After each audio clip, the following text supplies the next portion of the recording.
que nos tiene que preocupar y ocupar a todos, porque a todos nos toca, a los trabajadores, a los que están en el sistema del trabajo en relación de dependencia y a los que no estamos en esa función, monotributistas, trabajadores que están no ubicados dentro de lo que sería el sistema de trabajo en la Argentina, especialmente por lo que quieren imponer a partir del 10 de diciembre, que es la reforma laboral. Así que, bueno, Juan amablemente viene a cerrar esta charla. Y yo en realidad estaba haciendo tiempo, esperando la llegada de Juan, que nos ha ganado de mano, y para entretenerlos un poco a ustedes, agradeciendo la generosidad que tienen de acompañarnos en esta última charla. Esto nosotros también lo queremos valorar. Y lo que queremos destacar, incluido este último invitado a quien ya vamos a presentar con los honores que él se merece, que ninguno de los que yo he nombrado, desde Pedro Peretti, que inició este ciclo de charlas en julio, hasta el compañero Juan Valerdi, que va a cerrar este ciclo de charlas hoy en noviembre, ninguno nos ha cobrado un cachet más que, obviamente, los viáticos correspondientes a lo que significa un viaje, las comidas, pernoctar en la ciudad. Y me parece que esto también es muy importante, porque cuando nos hemos planteado esa iniciativa, quisimos traer personalidades interesantes, que sirvan, que nos puedan instruir, que salgamos con un mensaje clarificador, y hemos encontrado en ellos la muy buena voluntad y predisposición para hacerlo. Yo creo que en Juan podemos resumir en este aplauso que les voy a pedir a todos ustedes, que vaya para cada uno de los invitados que estuvo a lo largo del año. ¿Vale? Bueno, muy buenas noches, bienvenidos y bienvenidas. A mí me toca la parte de los agradecimientos. En primera instancia, vamos a agradecer al Sindicato de la Carne, que, como decía Oscar, nos han acogido durante todo este tiempo y bregamos porque el año que viene sea así, ¿o no, Ricardo y don Poncetti? Claro que sí. Bienvenidos a los compañeros del Sindicato de la Carne, a Ricardo Apas, al compañero Poncetti también, que nos acompañan siempre. Agradecemos también a la bancaria, al Bocha, que el viernes estuvieron de fiesta, con un éxito. No pude ir, pero bueno, ya no va a faltar oportunidad para poder encontrarnos. A la Citram, el sindicato también, que estuvo de fiesta el sábado por la noche con un éxito rotundo. Gracias por acompañarnos, gracias por estar, gracias por decir sí a esta propuesta de Radio San Patricio. A Heladería La Gloria, a Amelia Café, a Panadería Los Malditos de Vila, PAF Fumigaciones, Lucas Marín Inmobiliaria, a Radio Nismon, a Panificadora Barrios, Lo de Belkis en Ramona, a Dede Cuero y, como siempre, a los gremios que nos acompañan, nos apoyan, nos dan una mano cada vez que Radio San Patricio quiere e intenta hacer algo distinto. Una nota que recibimos por parte del senador Alcides Calvo, dirigida a nuestra directora. Dice: tengo el agrado de dirigirme a usted para agradecer la invitación que nos hiciera llegar para participar del ciclo de charlas Construyendo con Vos, para realizarse el día de la fecha. Dado que no podré estar acompañándolos en ese grato momento, quiero enviar un cálido saludo a los allí presentes. Así que tengo otros agradecimientos también. Vamos a contarles que también nos acompaña esta noche a Antonio Regué, de la Asociación Trabajadores del Estado, a Javier Albrecht, de la CTA, como dije, a los compañeros del Sindicato de la Carne, y no quiero dejar de mencionar a Carlos Truchet, que es un placer tenerlo acá también, al compañero Carlos Truchet como invitado esta noche. Gracias. Bueno, muy bien, muchas gracias y gracias a todos por estar presentes. Simplemente me decía Juan en los días previos que, más allá de la exposición que él haga, la idea es interactuar. Así que seguramente, después de escucharlo atentamente a nuestro invitado, esperamos las preguntas de ustedes. Y están cordialmente invitados todos aquellos que lo deseen. Una vez concluida la charla, los invitamos a compartir unos choripanes con precios realmente muy populares, para seguir charlando con nuestro invitado y, ya en un clima un poco más distendido, quizás evacuar algunas otras dudas y consultas. Muchas gracias. Está Carlos Quinteros, un gran amigo, colega, al que hemos invitado especialmente. Bueno, siempre invitamos a los colegas. Bueno, en esta ocasión Carlos nos está acompañando, así que lo valoramos y lo agradecemos mucho. Este reconocido economista argentino es licenciado en Economía, egresado de la Universidad Nacional de La Plata y magíster en Finanzas Públicas. Se ha desempeñado como asesor en la Unidad de Información Financiera y en el Banco Central de la República Argentina. Además, es docente universitario en temas de macroeconomía, finanzas públicas y evasión fiscal. Su trabajo se centra en el estudio de la economía fiscal, los paraísos financieros internacionales, el impacto en la soberanía económica de los países. Balerdi sostiene que la economía y la política están íntimamente relacionadas y que las decisiones macroeconómicas deben responder a un proyecto de desarrollo nacional que promueva la producción y reduzca la desigualdad. Es una voz destacada en el debate sobre justicia fiscal y sobre la necesidad de fortalecer las instituciones públicas para evitar la concentración de la riqueza y la dependencia externa. Amigas y amigos, fuerte el aplauso para recibir al licenciado Juan Balerdi.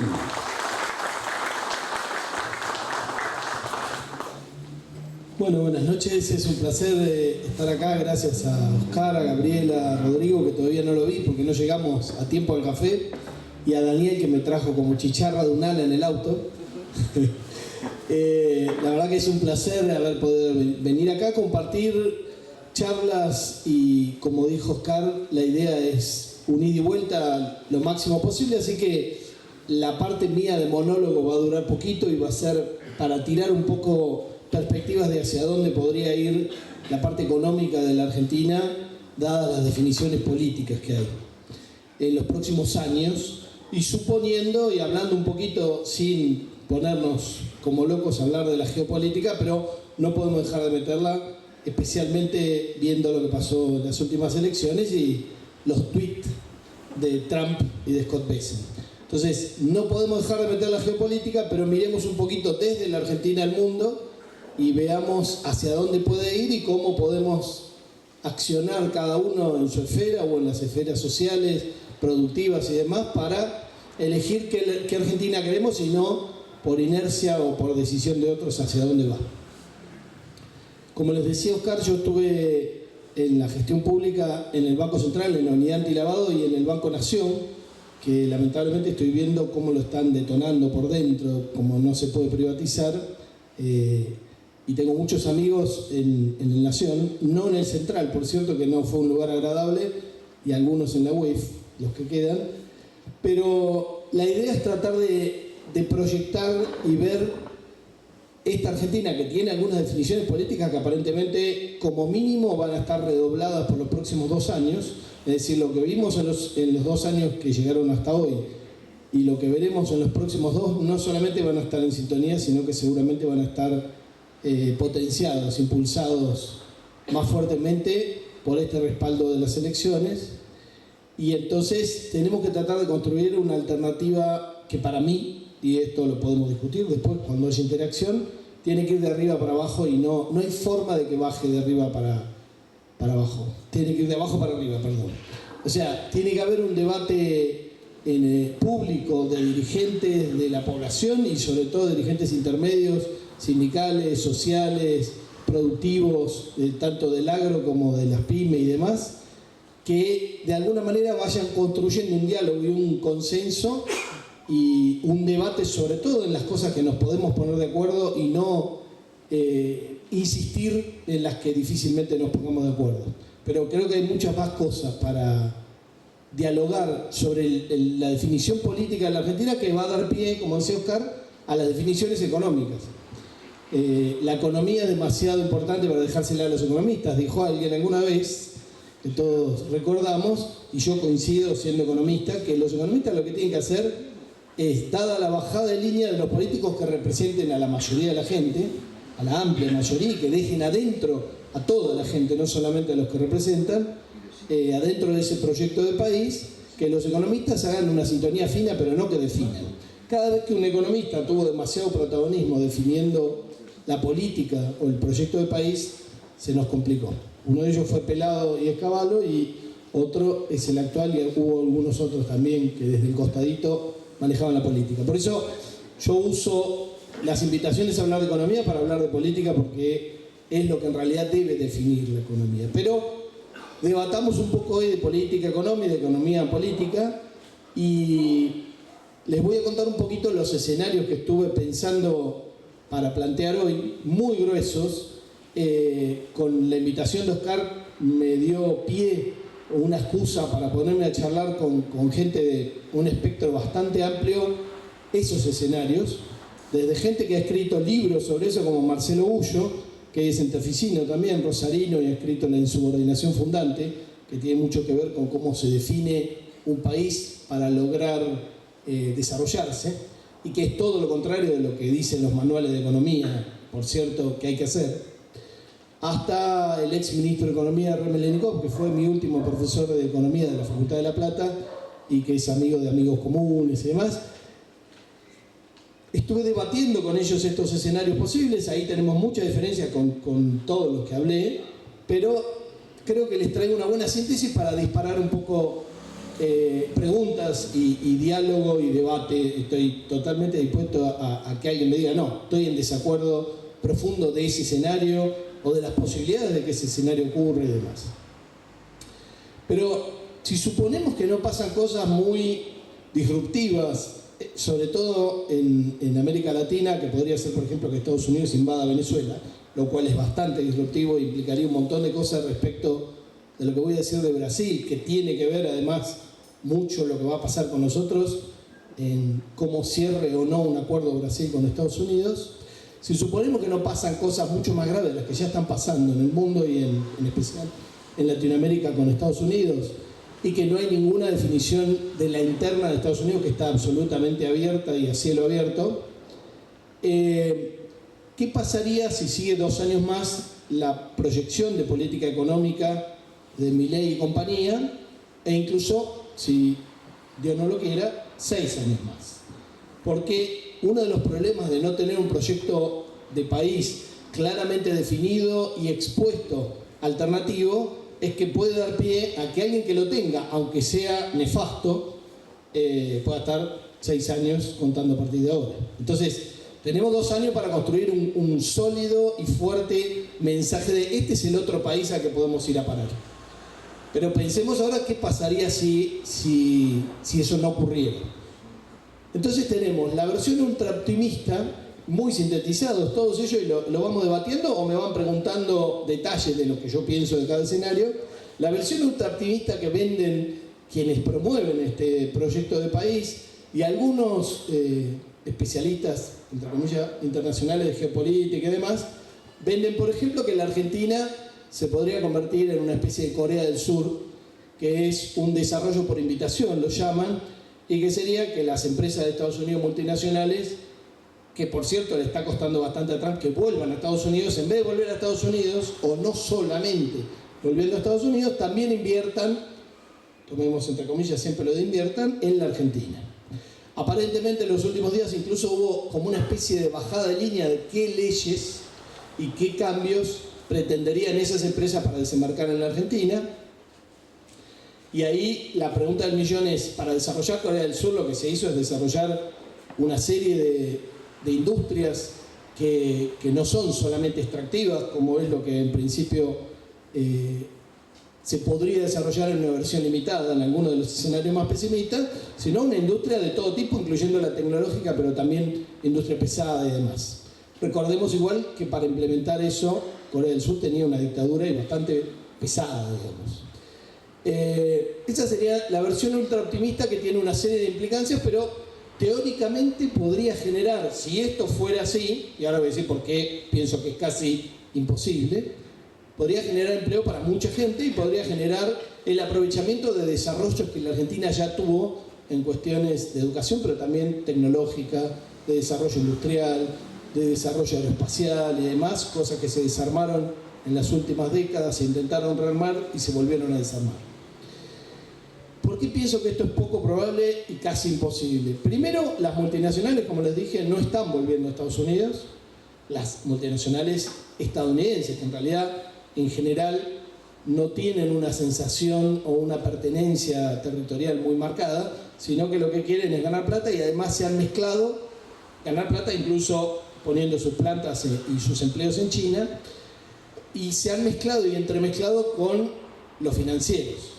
Y los financieros no solamente no tienen una pertenencia territorial, sino que además les sobra a la gente. Al poder financiero, que en general se dedica a un casino virtual, digamos, que está totalmente desconectado de lo productivo, que no tiene nada que ver con si las empresas ganan plata, pierden plata y demás, a ese les sobran los consumidores, les sobran la población, les sobran los trabajadores, y eso es algo que está en discusión en el mundo hoy. Entre lo que serían los BRICS, digamos, que necesitan consumidores, trabajadores, y lo que sería la interna de Estados Unidos, que está abierta todavía, globalista financiera, que le sobran de los 7.000 millones de habitantes de la Tierra, 6.500 les sobran. Eso no quiere decir que los van a hacer desaparecer, pero no les molestaría para su casino. El casino seguiría funcionando, o al menos eso es lo que ellos piensan, digamos, ¿no? En ese sector incluso están los que a veces piensan en una guerra nuclear contenida para repartir la ficha de poder de otra manera y demás. Y varios de los tecnológicos que tienen bastante poder hoy en el mundo y que son novedosos, como Elon Musk, Sam Altman, que tiene un perfil mucho más bajo pero es bastante más heavy, o Zuckerberg, el de Facebook y demás. Entonces, ese escenario es difícil o imposible prácticamente, porque las empresas estadounidenses no quieren volver a Estados Unidos, no quieren invertir en la Argentina por diversas razones que tienen que ver con el riesgo o no riesgo de la Argentina respecto de la estabilidad política, dada las últimas décadas, y además porque todavía está todo por hacer lo que ellos piden para venir, que es básicamente volver a la Edad Media desde el punto de vista laboral y de las leyes laborales y de los derechos, y parecerse mucho más a un lugar claramente latinoamericano desde el punto de vista de la discusión del reparto de la torta de ingresos y de riqueza. En la mayoría de los países de Latinoamérica ya no hay problemas de inflación hace mucho tiempo, porque en realidad la inflación muchas veces está reflejando que todavía está viva la discusión de cómo se reparte la torta. Porque si esa discusión está saldada, los precios valen tanto, los salarios valen tanto, y aunque la gente no tenga expectativa de crecimiento desde el punto de vista social, o de que un trabajador tenga un hijo que después sea un estudiante universitario, o que tenga casa propia, o que tenga derecho a vacaciones y demás, eso está resuelto, y en general la clase media que nosotros entendemos en la Argentina, en el resto de Latinoamérica no existe. Existe una clase media, porque está entre los pobres y los ricos, pero en realidad no es la clase media a la que estamos acostumbrados a ver nosotros en la Argentina, con movilidad social, con educación disponible, con la posibilidad de comprarse su propia casa, o tener un auto, o tener vacaciones y demás. Obviamente esa opción o esa posibilidad no está abierta a todos los argentinos permanentemente, o no es efectiva en todos los argentinos, y eso es lo que generó en parte que los votantes de Milei digan: como yo no tengo eso, lo rompo, y que no haya privilegiados. No vamos a discutir de todo finito, pero después podemos meterlo en la discusión de la mirada para adelante, digamos, porque inevitablemente vamos a tener que entender qué estuvo pasando para que hoy gobierne Milei y para que haya ganado las elecciones hace poquito. Entonces, ese escenario es muy difícil porque las empresas estadounidenses no tienen lo que tenían para ofrecer cuando fue la post-segunda guerra, donde Estados Unidos estaba en pleno ascenso meteórico e Inglaterra en pleno descenso meteórico, que además la Argentina venía muy pegada a Inglaterra y parte de los factores de poder económico de Argentina estaban jugados con Inglaterra. En esa época, un poco antes de la guerra, era el pacto Roca-Runciman y era el último coletazo de intentar quedarse pegado a una potencia que iba en baja. Cosa que aparentemente estaríamos repitiendo yendo ahora con Estados Unidos, que viene claramente en baja. De ninguna manera pienso que vaya a desaparecer el dólar, ni Estados Unidos, sino que creo que donde va a resistir es justamente en América. Y que ha retrocedido en África, en Asia, en Medio Oriente y demás, y ahí se está armando otros polos de poder, pero que todavía no están consolidados ni definidos, y claramente nunca diría que China nos va a regalar algo. Lo que tiene es mucho más para ofrecernos, de inversiones, de complementariedad que con Estados Unidos nunca tuvimos, y de forma de funcionar. Estados Unidos generó instituciones, cuando ganó la Segunda Guerra, instituciones y marcos internacionales que hoy le molestan porque le juegan en contra y entonces los empieza a romper y se acabó el fair play, se acabó el juego bonito, digamos, internacional y el disimulo. Entonces, Estados Unidos está jugando pesado y si tiene Latinoamérica que hacer lawfare o que dar un golpe de mercado y demás, lo va a hacer sin ningún problema. Y si tiene que meter preso a alguien, también lo va a hacer. Eso está claro. Entonces, este primer escenario lo veo casi imposible porque Estados Unidos y sus empresas ya no tienen para ofrecer lo que hicieron en algún momento y si lo tuvieran no tengo claro si lo harían en la Argentina o en Brasil, que ha sido históricamente un socio muy fuerte de Estados Unidos y ahora está jugando su juego con China, pero todavía está viendo cuánto juega con China y cuánto juega con Estados Unidos y tratando de obtener lo mejor de los dos, digamos. Pero esto está en plena definición y nos afecta muchísimo cómo se cierre ese acuerdo o se rompa ese acuerdo. El segundo escenario, que sería también relativamente optimista, aunque desde el punto de vista de la soberanía y del orgullo que hizo que la Argentina en algún momento estuviera tratando de disputarle a Estados Unidos la soberanía o la hegemonía en Latinoamérica, cuando le rompió la Unión Panamericana que quería armar Estados Unidos. En este caso, sería la segunda opción, es que Brasil y Estados Unidos cierren un acuerdo muy fuerte, un acuerdo, una especie de matrimonio con un amante que sería China, a la que Estados Unidos le permitiría a Brasil tener cierta relación, pero acotada. No podría, de ninguna manera, me imagino que Brasil llegue a un acuerdo con Estados Unidos que sea, no tenés más nada que ver con China. Y en esa relación le digan, encárgate de la Argentina. Pero te encargas de la Argentina, pero yo voy a tener una base en Tierra del Fuego, porque es importante respecto de cuestiones que tienen que ver en el futuro con la logística y con la Antártida. También voy a manejar el río Paraná de manera directa o indirecta. También voy a tener acceso prioritario a las cuestiones energéticas, a las cuestiones del litio y la minería y demás. Vos encargate de las sociedades comerciales que podés hacer para la industria y demás, para que la Argentina socialmente sea medianamente viable y no explote por un problema de pobreza, desocupación explosivo. O de alguna manera parecido a lo que tuvo al final de la convertibilidad, donde la desocupación estaba en el 18%. Y donde, por diversas cuestiones que hoy no se están dando, confluyó la clase media con la gente que estaba más jodida en el 2001 y eso volteó un gobierno. Entonces, este segundo escenario tiene ciertas probabilidades, pero no me imagino que sea tan fácil encontrar una forma en la cual nuestra complementariedad con Brasil, por ejemplo en el marco del Mercosur y demás, y lo que dije antes, implique que el desarrollo industrial de la Argentina se mantenga en un nivel suficiente para darle laburo o posibilidades de laburo indirecto a los 45 millones de argentinos. Pero de los posibles sería el más optimista, aunque claramente si en los 50 estábamos viendo si Brasil estaba a la cola nuestra, ahora iríamos a la cola de Brasil, que iría a la cola de Estados Unidos. Y jugaría su juego con China y la Argentina ahí sí estaría más obligada a no jugar casi nada con China. Este es poco probable, pero si Brasil cierra con Estados Unidos, yo no me imagino que a Brasil le convenga tampoco que la Argentina se ponga social y políticamente explosiva.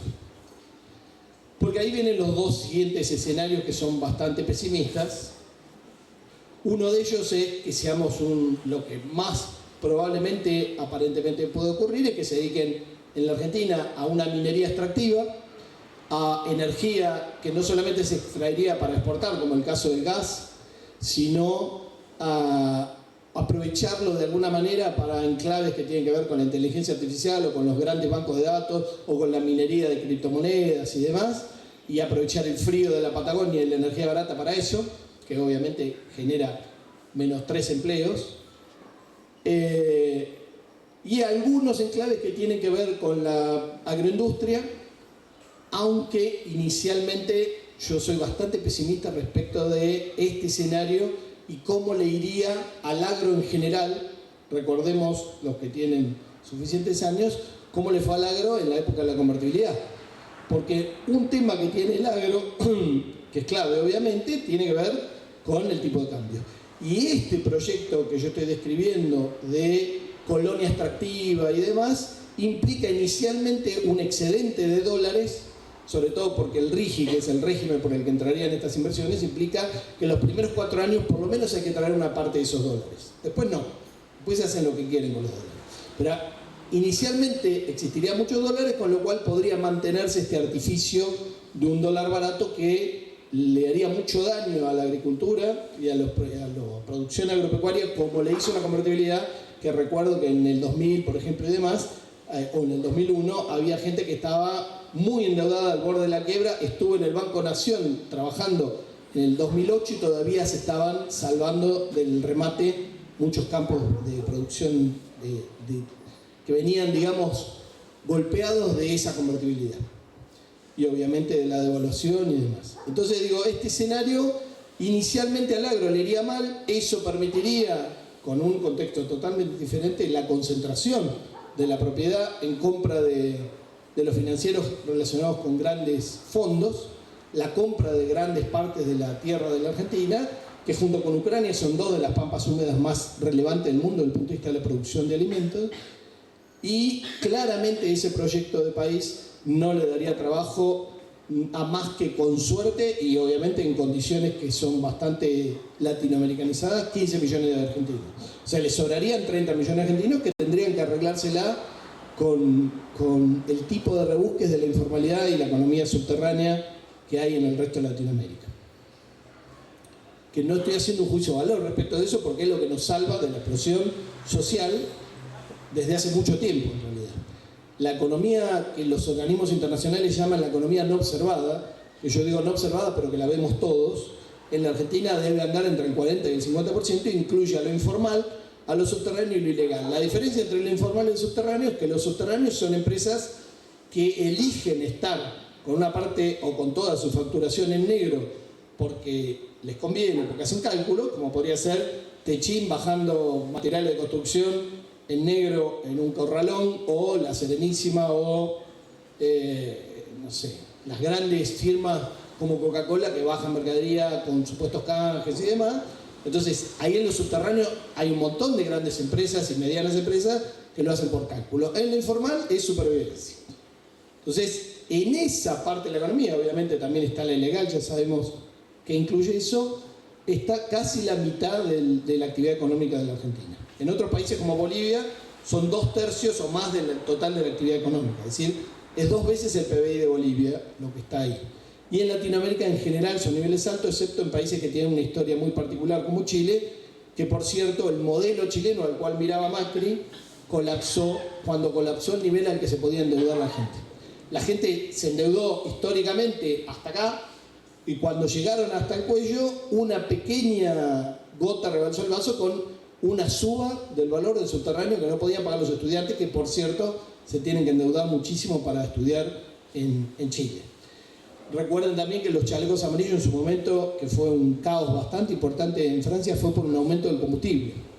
O sea, estamos hablando de cosas que son gotas que derraman el vaso y que en el caso de la Argentina en el futuro podrían generar situaciones similares con cualquier cosa que tenga que ver con esta inviabilidad social y política de un país que solo puede darle trabajo y bienestar a, con suerte, 15 millones de personas, que es este tercer escenario que había descrito.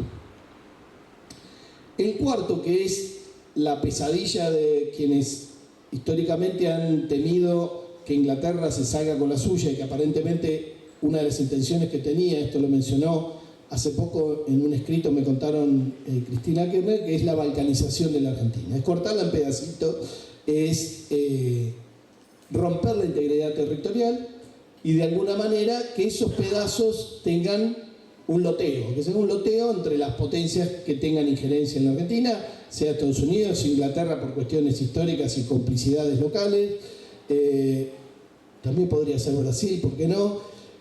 Y ustedes dirán, bueno, pero ¿por qué? Bueno, ¿por qué Brasil o por qué esto, por qué otro? Bueno, depende de las oligarquías de cada provincia o de cada región con quien juegan. Porque yo vengo diciendo mucho en los medios que hay gobernadores y gente de las clases políticas que no tiene el gobierno en las provincias, pero tiene poder, que piensan que teniendo un boleto de primera o de segunda en el Titanic se van a salvar.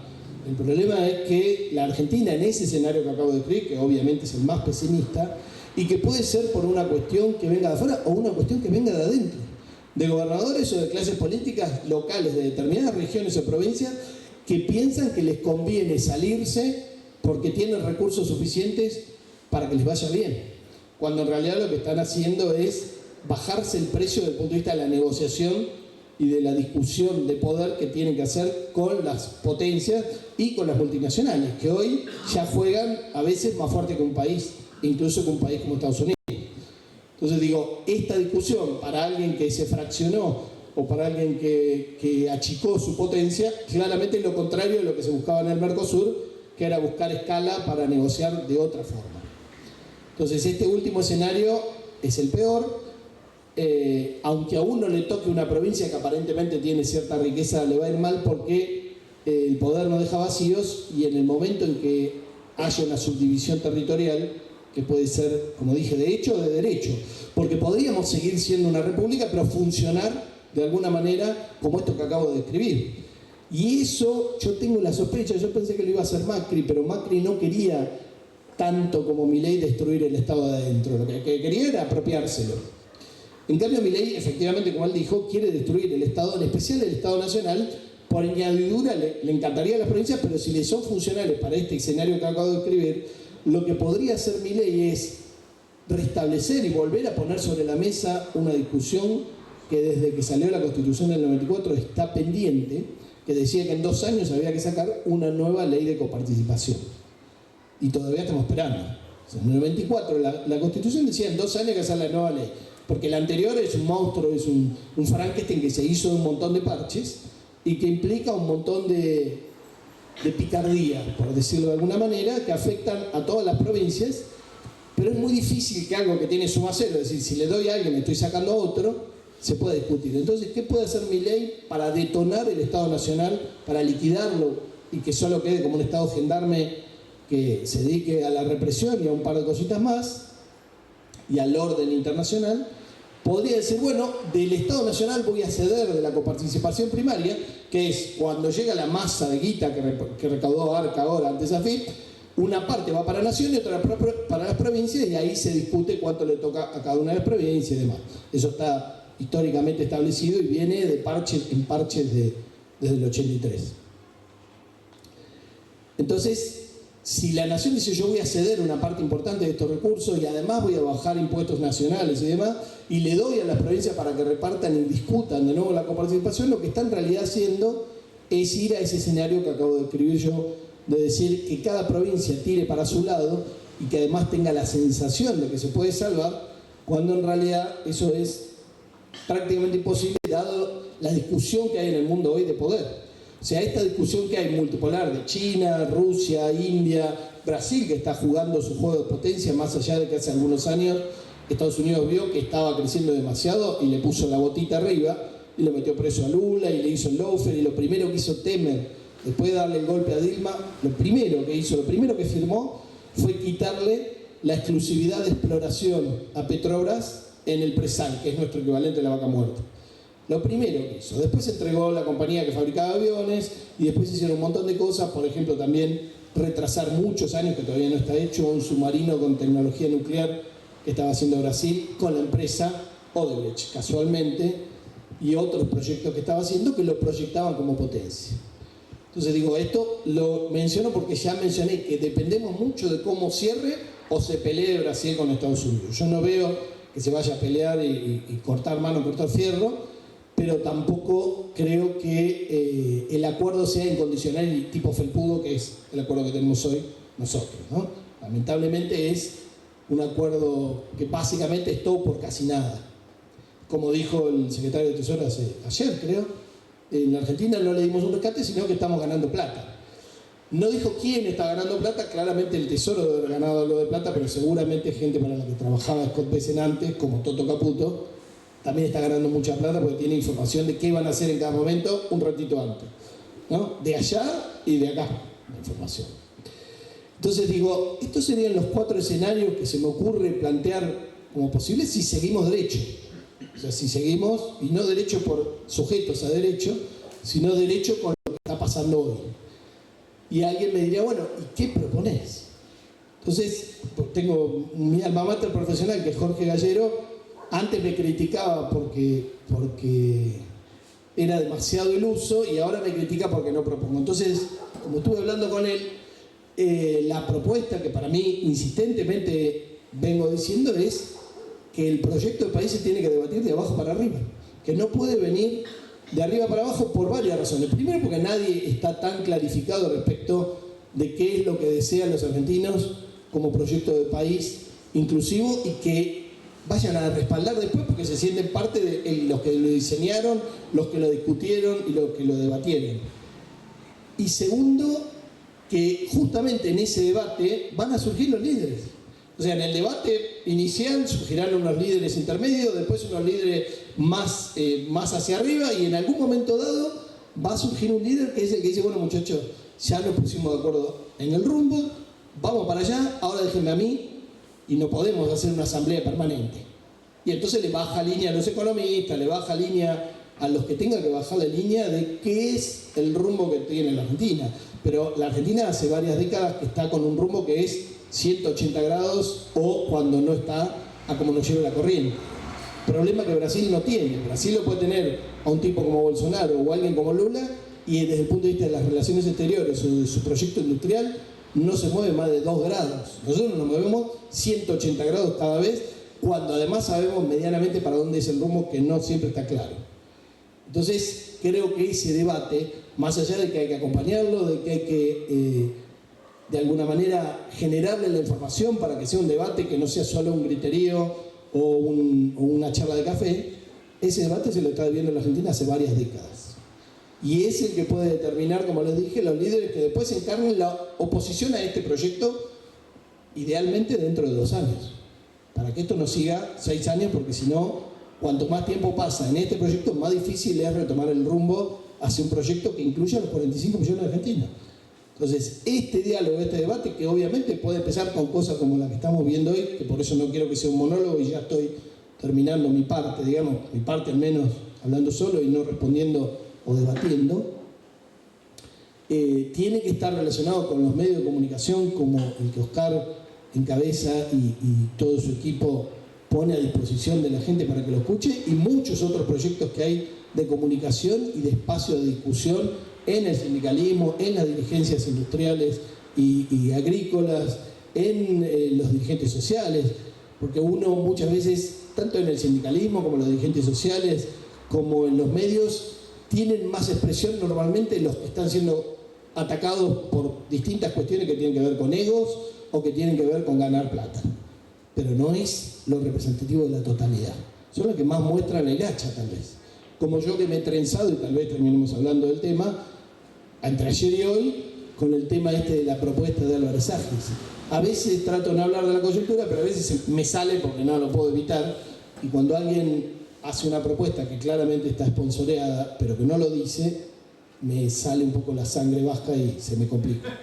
Entonces, digo, parte de los debates van a tener que ver con el proyecto de largo plazo de la Argentina, y parte de los debates van a tener que ver con sacar caretas, sacar sponsor, y no comernos que todos los que trabajaron para este lado siempre estuvieron de este lado y van a seguir estándolo.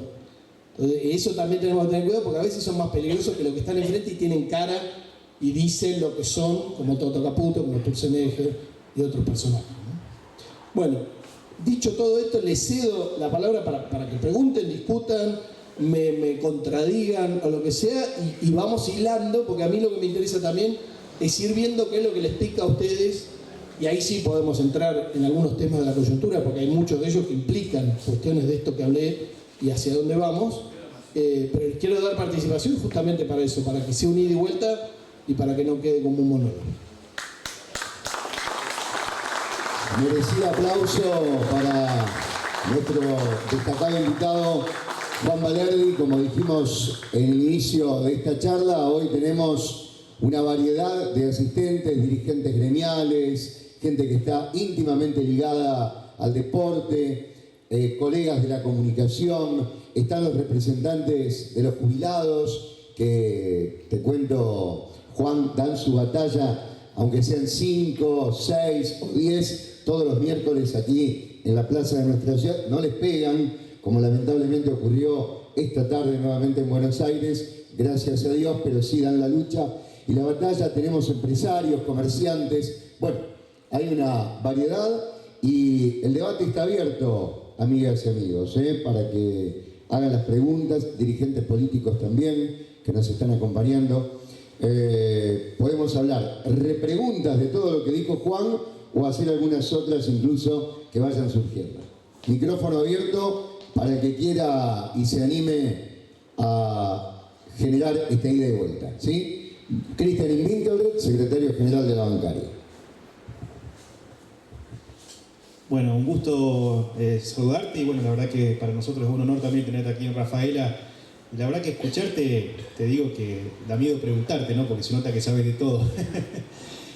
Algo que saqué en limpio y te quiero preguntar, ¿no? Todo esto que venís comentando, que lo que nosotros por ahí prevemos es más de todo pasándolo más a lo nuestro, te digo aquí, es como que vemos que quieren reformar el país con las leyes, con la parte impositiva, como si fuera un RIGI, para que estas empresas puedan venir de afuera a hacer lo que ellos quieren dentro del país y no tener ningún derecho a darle trabajo a una persona de aquí. Más o menos me parece que por ahí es la seguridad que quisieran pedirles a este gobierno todas estas empresas que sean de Estados Unidos o de cualquier lugar de donde quieran venir.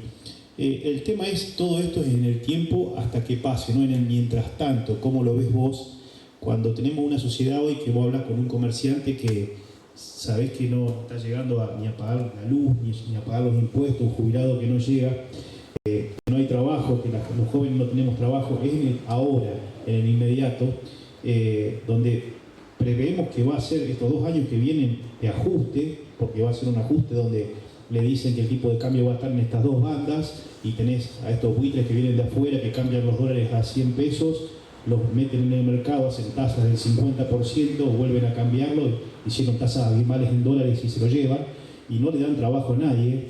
Y vos te preguntás, decís, bueno, como la plata que nos prestaron de afuera, ¿no? Estos 20.000 millones que vinieron, la plata del blanqueo, ¿a dónde fue toda esa plata que no hay más trabajo? O sea, si bien la inflación te dicen que es una inflación que está ahí, que son muy pocos los gremios que pueden afectar por la inflación y que también es mentirosa. O sea, ¿cómo ves el ahora, el inmediato de decirte, bueno, yo sé que no lo vas a... O sea, es muy difícil la pregunta que te hago, pero ¿cuál es la salida inmediata que tenemos? Y también te reconozco lo que decís, que tenemos que tener una propuesta del otro lado, porque solo con tener la propuesta de criticar a Milei no convencemos a nadie, ¿no? Entonces me parece que hay que tener una propuesta con gente que realmente entienda mucho, con un plan económico, porque si no, esto va a ser muy difícil de repartir entre todos y va a seguir como fueron estos 2 años, se la van a llevar muy poca gente y el que más tiene se va a seguir llevando más y va a ser muy difícil. El contexto de la pregunta es el ahora, el lo inmediato, ¿cómo ves? Para todos, ¿no? Porque no solo el trabajador, vos hablas con una pequeña pyme y la está pasando también mal y no lo dicen, no lo quieren decir, pero muchos la están pasando realmente mal y están haciendo un esfuerzo con la importación que se ha abierto, que es una cosa de ver empresas que cierran y que empiezan a ver cómo le ponen un sobre todo al torno y traen todo. Si vos ves los números de lo que se importaba hace 2 meses a lo que es ahora, es abismal. Entonces decís, che, esto cada vez se profundiza más y todo eso que dicen que va a venir se demora más en el tiempo. Entonces, ¿cómo es en lo inmediato, en los próximos meses?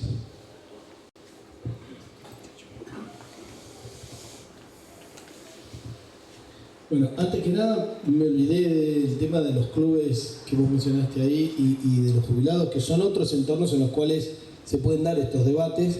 En los clubes y en otros entornos no solamente se puede dar el debate, sino también el recuperar el cara a cara y el recuperar la comunidad, que es lo que en este modelo no cierra. Así como la clase media sobra, la comunidad no cierra porque este modelo implica el sálvese quien puede individual y el pisarle la cabeza al otro para salvarte vos. Cosa que normalmente es lo que se hace en todo el entorno financiero, que es lo que Milei, Caputo y compañía le están vendiendo a los jóvenes como la salida. La timba financiera, te salvas vos, y eso siempre es a costa de otro, en el fondo como una especie de poncio piramidal que es masivo.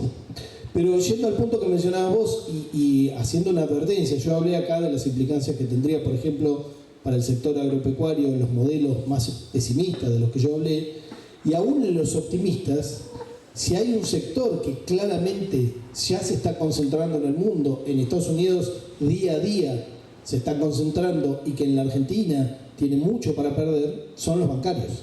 Porque los bancarios en la Argentina todavía tienen un desarrollo mucho más grande de lo que tienen en los lugares donde ya se concentró como Estados Unidos, y tienen todo para perder porque es un gremio además fuerte que ha logrado empatarle bastante a la inflación en los últimos tiempos, más allá de que coincido con vos en que es una inflación mentirosa. Inflación que, por cierto, parece baja porque digamos, tener una 2 y pico de inflación mensual comparado con el 25 al que la llevó Milei. ¿Y por qué digo al que la llevó Milei? La inflación antes de que Milei ganara las PASO, si no recuerdo mal, andaba por el 12% mensual, 10% mensual, 9% algún mes. Cuando Milei gana las PASO, lo primero que dice, entre otras cosas, es a los grandes monopolios y oligopolios que manejan casi la totalidad de la canasta básica familiar, y la energía, y los insumos, y los servicios y demás, les dice que él no iba a poner precios regulados ni máximos y que iba a haber libertad absoluta del mercado. Ahí ya le dio una señal, todavía no sabían si iba a ganar, porque era algo muy novedoso, pero cuando gana las elecciones en noviembre, en la segunda vuelta, noviembre, ya se disparan los precios porque sabían que venía un tipo que no los iba a sancionar por incumplir los mecanismos de control que todavía existían, pero que ya no les preocupaban porque no es que se sanciona al día siguiente. Ahí se disparó la inflación, con la que Milei dijo, llego casi con una hiper que en cualquier momento se detona y lo salvé.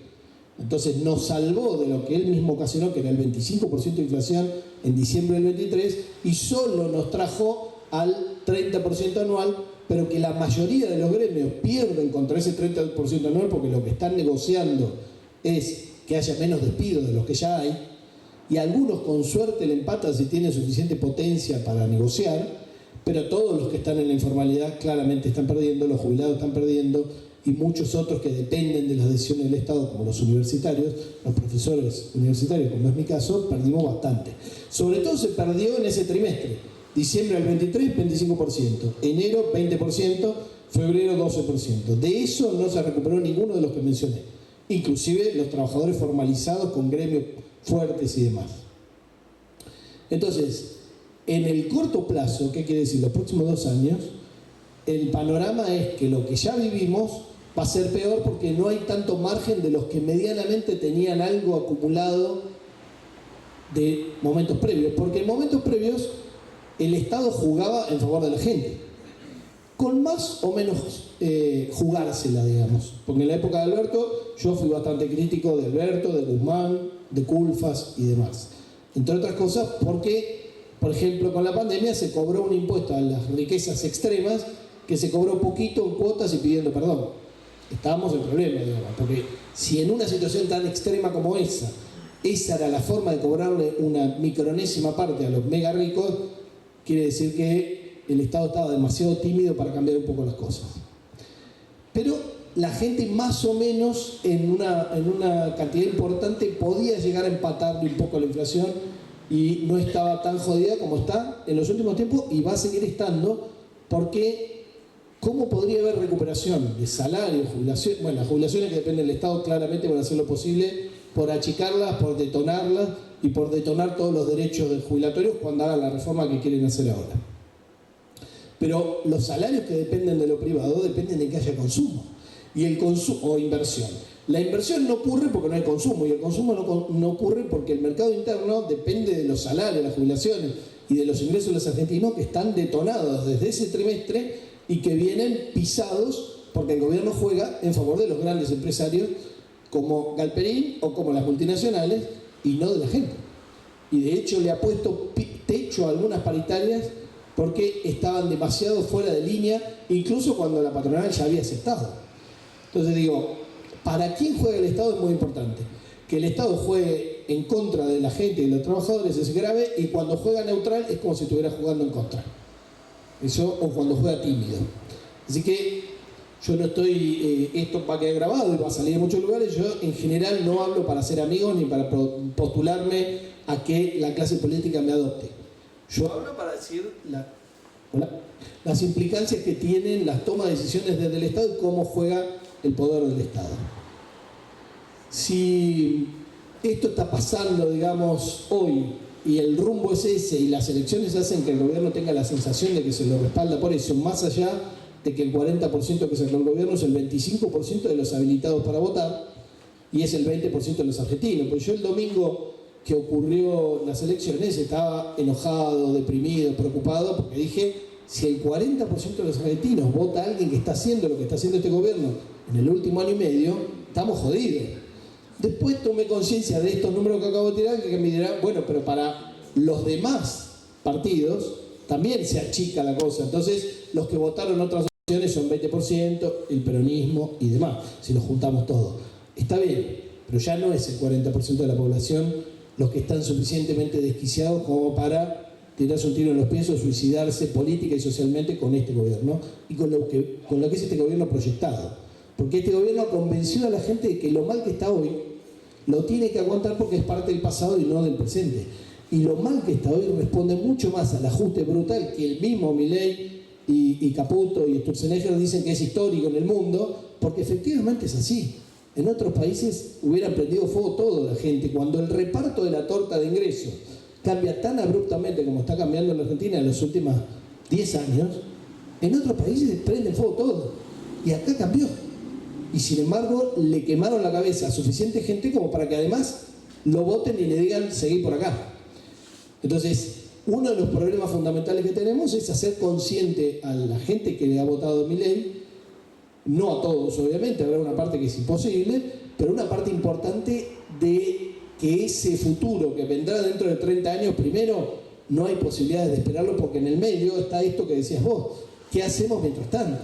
¿Y cómo la vamos a pasar? ¿Y qué va a pasar con la Argentina? Entonces, no hay 30 años para esperar, no solamente porque la mayoría nos vamos a morir, sino porque en esos 30 años nadie está prometiendo que el país va a mejorar. Al contrario, ahora te están diciendo vamos a hacer más ajustes, más rápido, más reformas, que las reformas entendidas por este gobierno son quitar derechos, quitar acceso a la jubilación a todos los que no aportan, y los que no aportan lo aportan porque como ahora somos todos empresarios de sí mismos y estamos rebuscándola porque la formalidad no va a existir más, no va a haber aporte y entonces no va a haber más jubilados. Esa es la reforma, digamos. Y una cosa que el gobierno es inconsistente es que las multinacionales no están pidiendo en todos los países a los que van a invertir que se destruyan los derechos laborales y un entorno medianamente razonable de cómo trabaja la gente. Lo que piden es algo estable en el tiempo y algo sostenible social y políticamente. Pero para eso tiene que haber un proyecto de país. Y Milei, Caputo, Sturzenegger y compañía no tienen un proyecto de país. Tienen un proyecto de destrucción de un proyecto de país y un proyecto de saqueo. Entonces, lo que más quisiera Milei es que el día de mañana lo reciban en Estados Unidos como exiliado, porque en la Argentina se tuvo que ir, porque si no, la pasaba mal. Y a él no le va a molestar vivir en Estados Unidos, como tampoco le molesta a Caputo cuando se tenga que ir de nuevo, o a Sturzenegger cuando se tenga que ir de nuevo. Digo, porque son gente que mucha gente no es consciente de que piensa que la Argentina es una mierda llena de gente de mierda. Entonces, gente que piensa así difícilmente tenga un proyecto de mediano y largo plazo para la Argentina, que no sea ayudar a otro o a sí mismo a saquearla. Entonces, en el interín, en este corto o mediano plazo, no puede haber nada que no sea esperar. Obviamente vos mirás, bueno, ¿y qué va a pasar con la reacción social? Bueno, con una parte que claramente lo votó ahora, no va a haber reacción social porque están convencidos de que el problema es el pasado y de que no tiene sentido castigar a un gobierno por algo que no es responsable. El resto, que es el 60%, y que es una parte importante de los argentinos, si miramos la totalidad sacando los que lo votaron es el 75%, yo creo que sí va a reaccionar. Pero esto es como el famoso fuego que se calienta despacito en la rana. Para cuando vos reaccionás, el problema es, primero, que lo hagan en una cantidad suficiente para que no te repriman y te rompan la cabeza como los jubilados sistemáticamente, y que no sea sectario, que no sea, estamos defendiendo el presupuesto de la universidad, 1 millón de personas, y después se desarmó y ahí quedó. Eso en realidad hay que unificarlo con un mensaje que sea, muchachos, no estamos parando un problema de la universidad o un problema de los jubilados. Estamos parando un proyecto de destrucción de un país y de saqueo que deja 40 millones de argentinos en la banquina, o en el mejor de los casos 30. Digo, y ese es un país inviable. O sea, nadie puede pensar, un gobernador o alguien de la clase política, bueno, yo me acomodo porque tengo ticket de primera o segunda clase en el Titanic. Ese se va a ahogar. Digo, se lo van a llevar puesto y la va a pasar mal.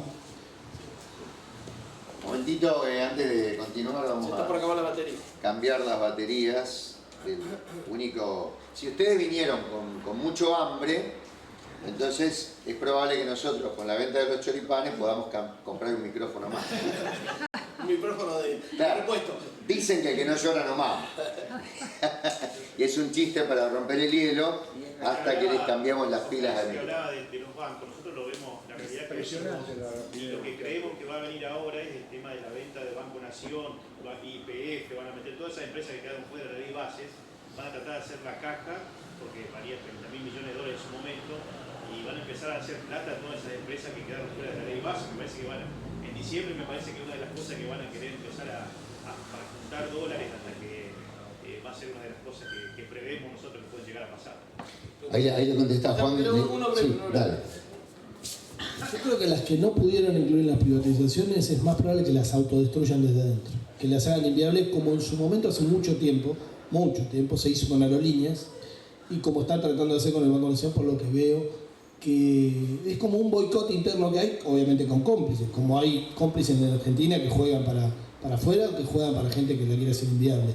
No sé si quieren insistir en eso para no meterse en discusiones, pero es mucho peor. Bueno, como están haciendo con los trenes también y con todo lo que no pudieron meter en el paquete, ¿no? Gracias. Sergio. ¿Qué te parece? Hola, buenas noches. Un gusto tenerte aquí. Muy rico lo tuyo. Hay una inquietud que está bien marcada en todo lo que estuvimos hablando y lo que estuviste mencionando. Uno es cómo nos salvamos de este mal que nos acecha. Y otro que el que más me gusta, que es el que vos arrancaste primero, que es cómo proponemos el escenario nosotros desde abajo. Y sos la tercera persona que he escuchado ese planteo. Dos políticos fueron, que fue uno que escuché yo al menos, que Tonioli, Guillermo Moreno y vos, que el planteo del escenario tiene que ser desde abajo hacia arriba. Bueno, eso lo comparto totalmente, la parte que más me gusta, porque ese propone, o al menos intentaría proponer un proyecto de transformación. Dentro de ese proyecto de transformación necesitamos que la comunidad llegue a un consenso.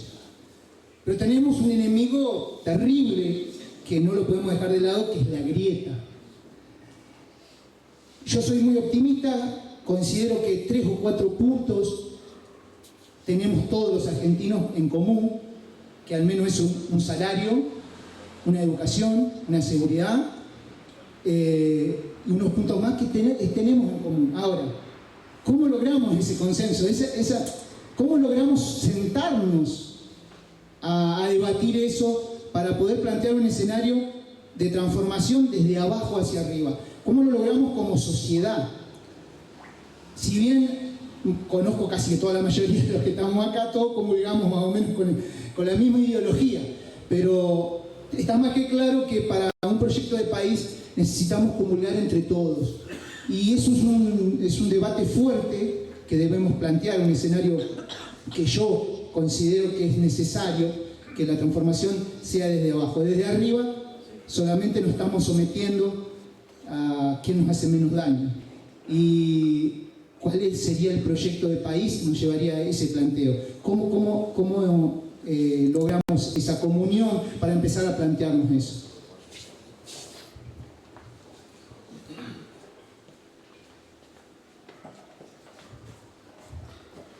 La verdad, la respuesta me excede, pero te puedo dar una respuesta provisoria de las cosas que veo saliéndome, como me he salido por suerte, del micromundo de los economistas y habiendo pasado por otras facultades con otras formaciones y demás para aprender y para absorber otros conocimientos y estando en contacto permanente y dialogando con gente del área de la salud mental, la psicología, incluso por problemas familiares, gente de la salud propiamente dicha tradicional, sociólogos, discutiendo de esto, de cómo hacemos, no solamente para el proyecto de país que tenemos que discutir, consensuar y empujar, sino también para urgencias más grandes como fue en la pospandemia, la gente que a mí me tocó bastante de cerca, que ha salido con su salud mental bastante afectada.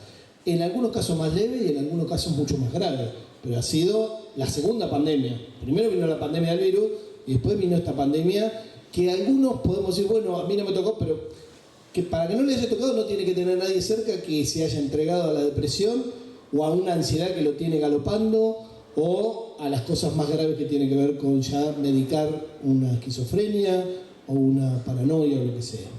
Entonces, para eso y para lo otro que vos me preguntás, no hay otra cosa que posible que el diálogo, un diálogo donde se corran los enojos, donde se corran también, y ahí la dirigencia política tiene graves problemas, toda la dirigencia, no solo la política, el ego. Si no corremos el ego, estamos fritos. Y esto lo digo como padre de 2 hijas, que a veces tengo que correr el ego para ponerme a hablar con ellas de otra forma de ver las cosas, porque ellas tienen 20 años y ven el mundo de otra manera. Entonces, sin creerme el dueño de la verdad, corriendo el ego, corriendo los enojos, incluso con amigos o conocidos de ellas que hayan votado a Milei, o mis alumnos en la facultad, que van y cuando eligen con quién cursar, eligen cursar con el loco Valerdi, pero después el 60% termina votando por ahí a Milei. Entonces digo, evidentemente no me están escuchando, o por eso no me hacen preguntas, me están escuchando para hacer todo lo contrario. Digo, algún problema tenemos. Yo he visto pasar mucho, doy clase del 97, y he tenido diálogos, pero en general tienen miedo a debatir. Tienen miedo a debatir, entre otras cosas, porque no tienen argumentos. O porque los argumentos son como los de Milei, que son un copy-paste, un copiar y pegar de cositas del libro que sacaron de determinados lugares, o en este caso de redes sociales. Entonces digo, primer problema que tenemos es que la discusión se plantea en redes sociales, es todo lo contrario de lo que podemos hacer para avanzar como sociedad. Y no digo ya como proyecto de país, como comunidad, incluso mirándola desde una comunidad de una ciudad. Ustedes tienen la suerte de que no son ni una megalópolis ni un pueblito microscópico que es pueblo chico, infierno grande. 100.000 habitantes parece un número manejable para que la comunidad se pueda reintegrar por todas las cosas que la han ido desintegrando, entre otras cosas este monstruito, digamos. Que no digo que sea el demonio, ¿eh?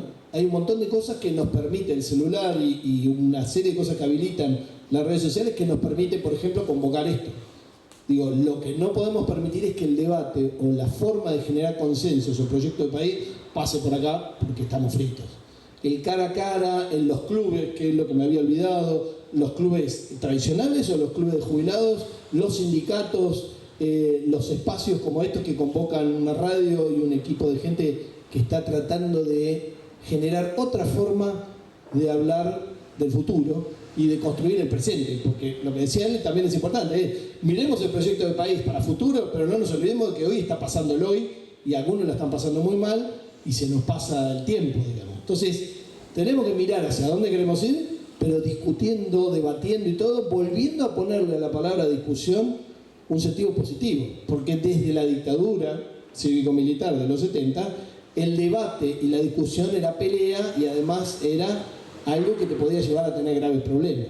Entonces, eso se fue consolidando cada vez más hasta llegar a la grieta.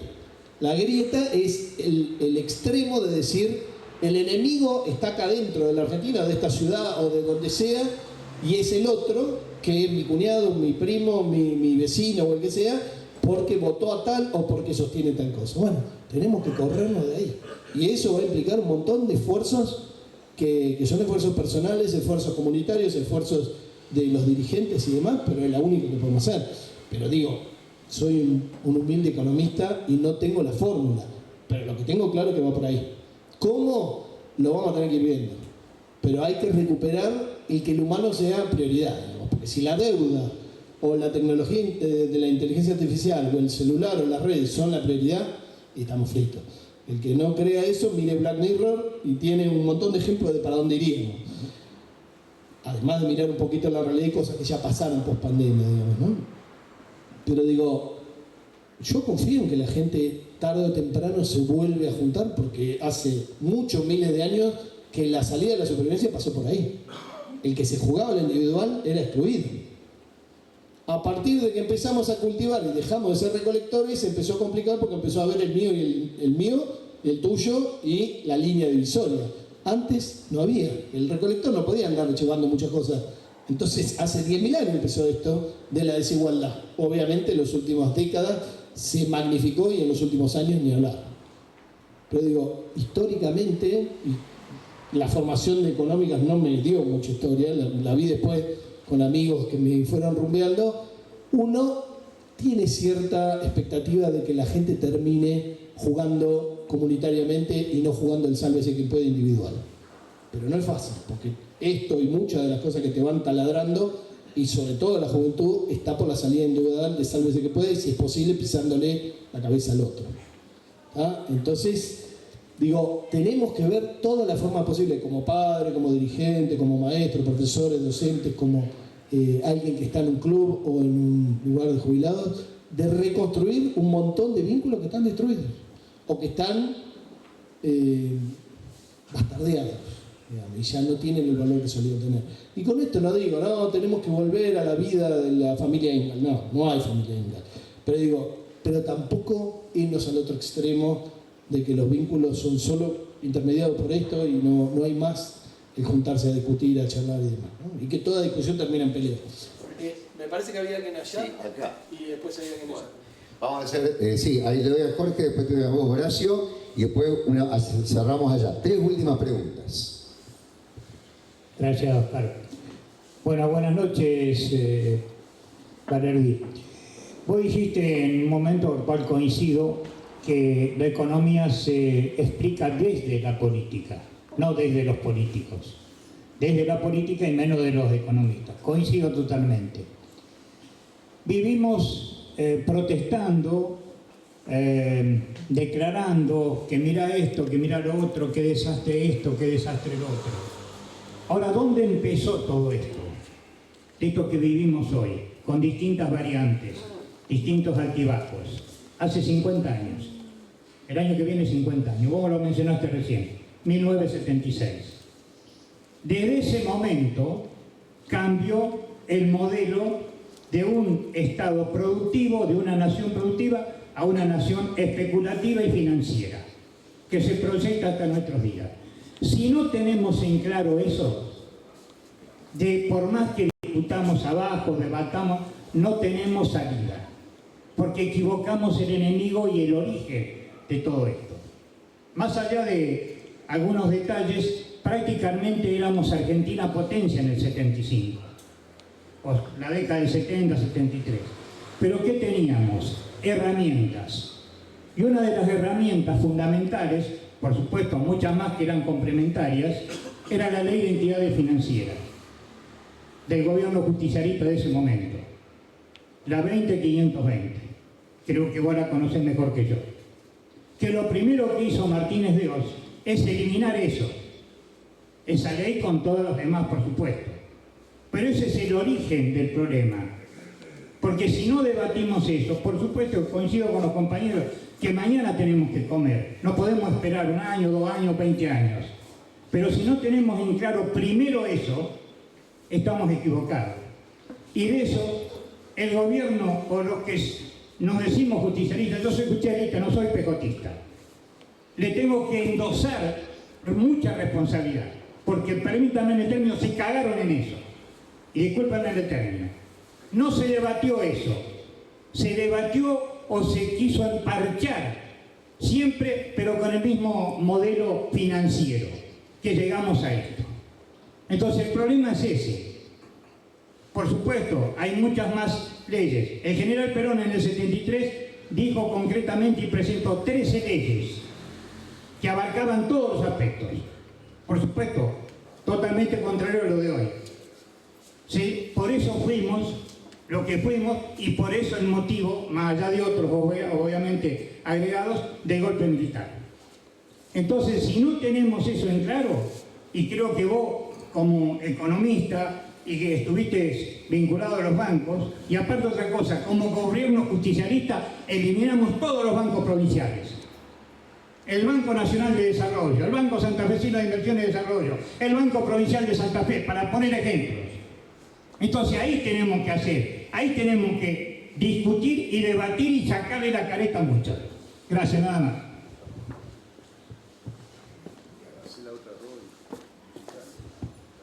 No, voy respondiendo a uno porque tengo la cabeza, si no, pocos megas disponibles. Tenés toda la razón y te voy a dar una mala noticia. No está emparchada. La ley de entidades financieras que hizo Martínez II, que fue la segunda, ahora voy a decir cuál fue la primera que hizo. La ley de entidades financieras está intacta. No la tocó nadie. Nadie quiere decir, ni siquiera cuando tuvimos mayoría en ambas cámaras. Ni la discutieron, como dijiste vos.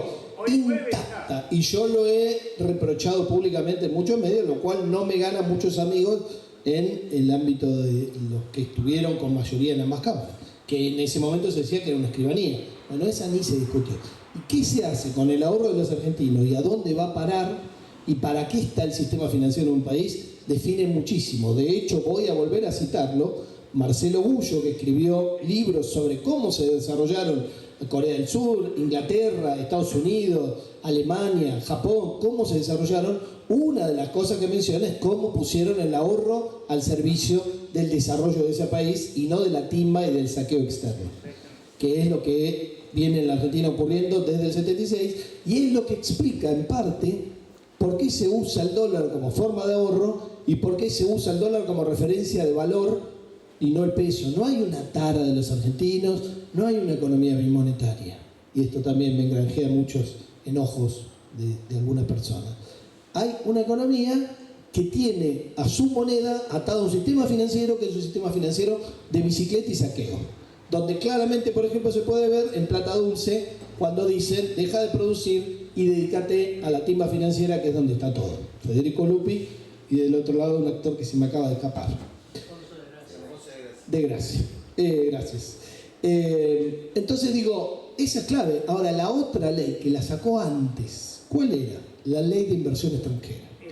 Entonces es, ¿a quién dejas entrar y para qué? ¿Y a cambio de qué? ¿Por qué China está donde está hoy?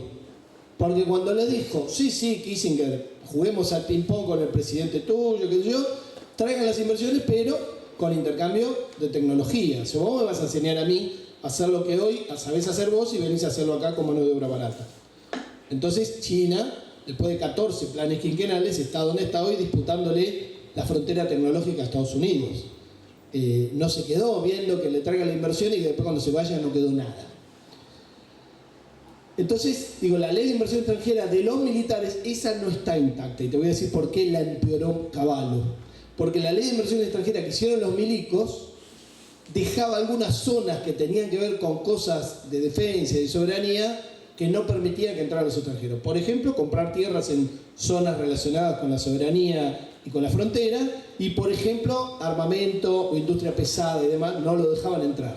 Obviamente, cuando vino Cavallo y las privatizaciones, gracias a la terapia de shock, diría Naomi Klein, nos metieron las privatizaciones y Cavallo la empeoró y dijo, ley de inversión extranjera no solamente puede entrar donde quieran, sino que además entran con cuestiones preferenciales, que es lo que nos lleva hoy al RIGI, que es venís por 30 años y tenés estabilidad fiscal y además si te bajé los impuestos no te los puedo volver a subir y este gobierno le va a bajar los impuestos. Entonces digo, nos bajamos los pantalones delante de la inversión extranjera, con lo cual si además le sumamos que el sistema financiero está armado para la timba, estamos al horno.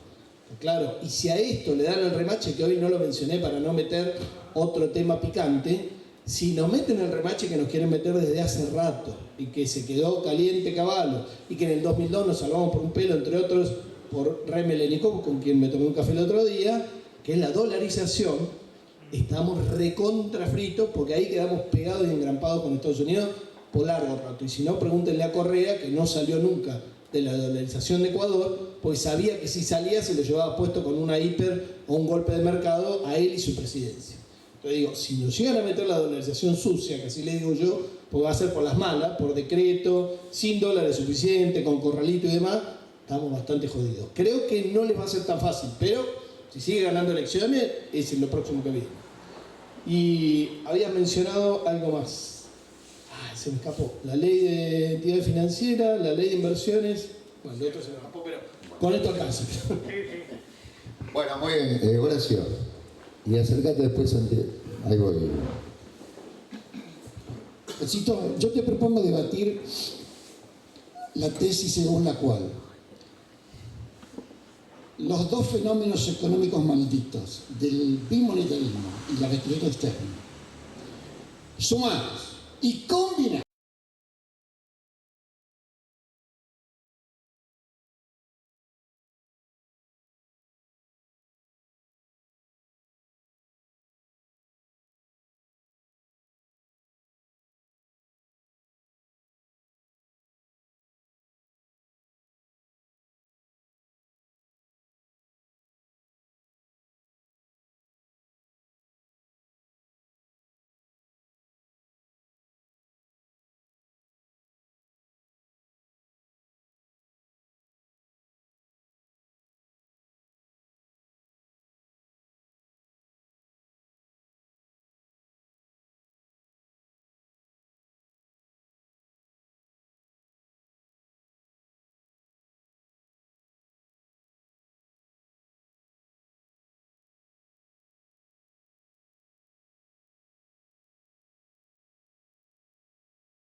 el estatal desarrollista, el tema es cómo llegás al partido único. No llegas al poder. ¿Cómo cortar? ¿Cómo llegás a esto que yo propongo cuando todo el marco legal, institucional, constitucional va para otro lado? Está acostado, ¿no? Bueno.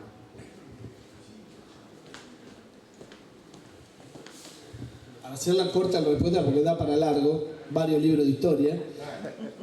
La Argentina para mí, eso lo he dicho muchas veces públicamente, que también me dicen que he exagerado, para mí la Argentina está en guerra civil hace 200 años.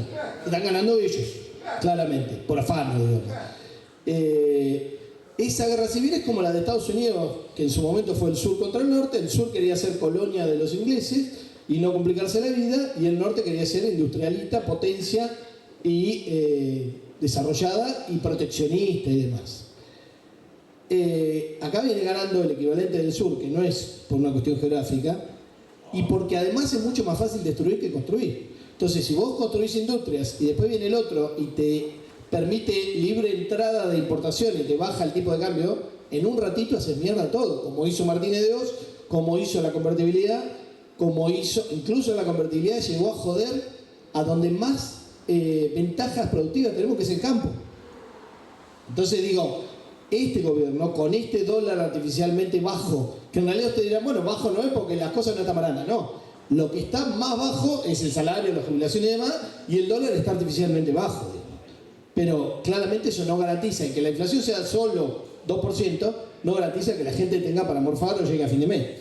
Entonces, este dólar, junto con una importación cada vez más facilitada, por buena y por mala, digamos, porque si además no la facilitas toda de derecho, pero la aduana se hace la tonta, cosa que ha hecho en estos 200 años, tenés un problema.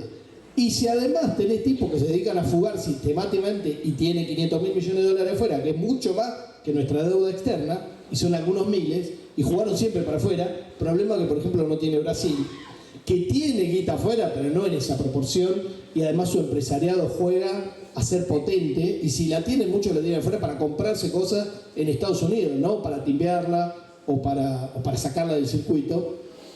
Entonces tenés un problema, como decís vos, y esto solo puede darse con una revolución. Ahora, la pregunta del millón es, si haces un plebiscito hoy, ¿cuánta gente te apoya en la revolución? O sea, si el 40% o el 25% del padrón lo votó a Milei, y yo creo que va a haber unos cuantos que no fueron a votar. Los que no fueron a votar, ¿van a votar por la revolución? ¿Van a apoyar a un dirigente y ponerle que salga uno que diga la revolución? No. Y segundo, si te apoyan con 3 palitos y 2 grisines, le vamos a dar la revolución. Digo, ¿qué tenemos de Fuerzas Armadas? No tenemos ni para defender nuestro océano ni nuestra frontera. Imagínate para hacer una revolución, suponiendo que las Fuerzas Armadas, la Marina y la Aeronáutica estuvieran a favor de la revolución, cosa que quedó demostrado en el 55 que no necesariamente es así, ¿no? Es más probable que estén del otro lado, no todos obviamente. La hicieron en el 43, acompañaron un poco. Alguna vez acompañaron, en el 55 estuvieron por ahí como para darla, pero él no quiso que hubiera 1 millón de muertos, es una discusión histórica, pero de ahí para adelante se fue perdiendo poder. Y hoy estamos en una situación donde no me imagino a ningún dirigente político que lo siga más del 0,2% que proponga una revolución y alguien lo acompañe. Porque además lo han convencido los argentinos de que ¿para qué vas a hacer una revolución si este es un país de mierda, que no tiene recursos y que está lleno de gente de mierda? Si vos convences a eso, a la comunidad de un país, difícilmente quieren una revolución. Lo que quieren es que le tiren un hueso o que le den una salida para salvarse individualmente. Digo, cuando te taladran la cabeza con eso y te convencen de que la Argentina no es lo que es y que en su momento le jugaba de igual a igual a Estados Unidos y varias veces se la puso, por cierto, con la Unión Panamericana a principios del siglo XX, se la boicoteó la Argentina. Con el ALCA en la cara a Bush, cosa que todavía no entiendo cómo la inteligencia de Estados Unidos no le dijo a Bush no vaya porque te la van a poner. ¿Entendés? Porque en la cara le voltearon el ALCA. Todavía no la están cobrando. Entonces, eso Brasil no lo hizo nunca. Entonces, nosotros tenemos cuentas pendientes, con Inglaterra también teníamos cuentas pendientes, pero por suerte por ahora no nos la pueden cobrar. Pero digo, este tipo de juegos en algún momento nos dio el poder para jugar de igual a igual y para decir, no, Estados Unidos no va a estar toda América alrededor tuyo. Yo estoy tratando de que Sudamérica esté alrededor mío como potencia, que además tecnológicamente, aeroespacialmente, con el tema nuclear y un montón de cosas, le pasábamos el trapo a Brasil también. O sea, de Sudamérica éramos, y ni hablar a México también, éramos la potencia que estaba perfilándose para ser quien agrupe a los demás países a su alrededor. Perdimos. Y ahí teníamos mucha más capacidad y potencia que la que tenemos ahora. ¿Con eso quiere decir que nos tenemos que rendir? No, porque los recursos los tenemos y la población de la Argentina no está tan fácilmente dispuesta a amoldarse al modelo peruano, chileno o uruguayo, porque ellos tienen otra historia y porque el reparto de la torta allá nunca fue 50-50. Más allá de que a veces fue 50-50 acá, a veces 20, a veces... Digo, allá nunca lo fue. Entonces es otra discusión. Yo no creo que la gente en la Argentina se vaya a entregar tan mansamente a lo que de alguna manera nos proyecta Milei. Pero el problema, como te dije, es que el fueguito va de a poco. Y entonces la rana no salta, y cuando la rana no salta, para cuando te das cuenta, es muy difícil retomar todo eso. Pero yo no soy totalmente pesimista ni de casualidad. Soy optimista, pero el problema, como decía el compañero, es el corto plazo. Porque que yo sea optimista a 2, 4, 5 años no nos ayuda a los próximos 2 años. Y ahí estamos jodidos porque hay gente que la está pasando muy mal y que la va a pasar peor. Que ese es el problema, ¿no? Necesitamos 500.000 o 1 millón de tipos en la Plaza de Mayo.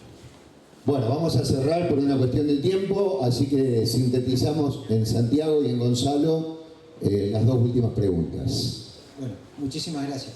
Un gusto de escucharlo. La pregunta mía es, a raíz de todo lo que vino disertando, ¿no es cierto?, de liberación de importaciones, lo que es el hecho de tener que liberar los precios.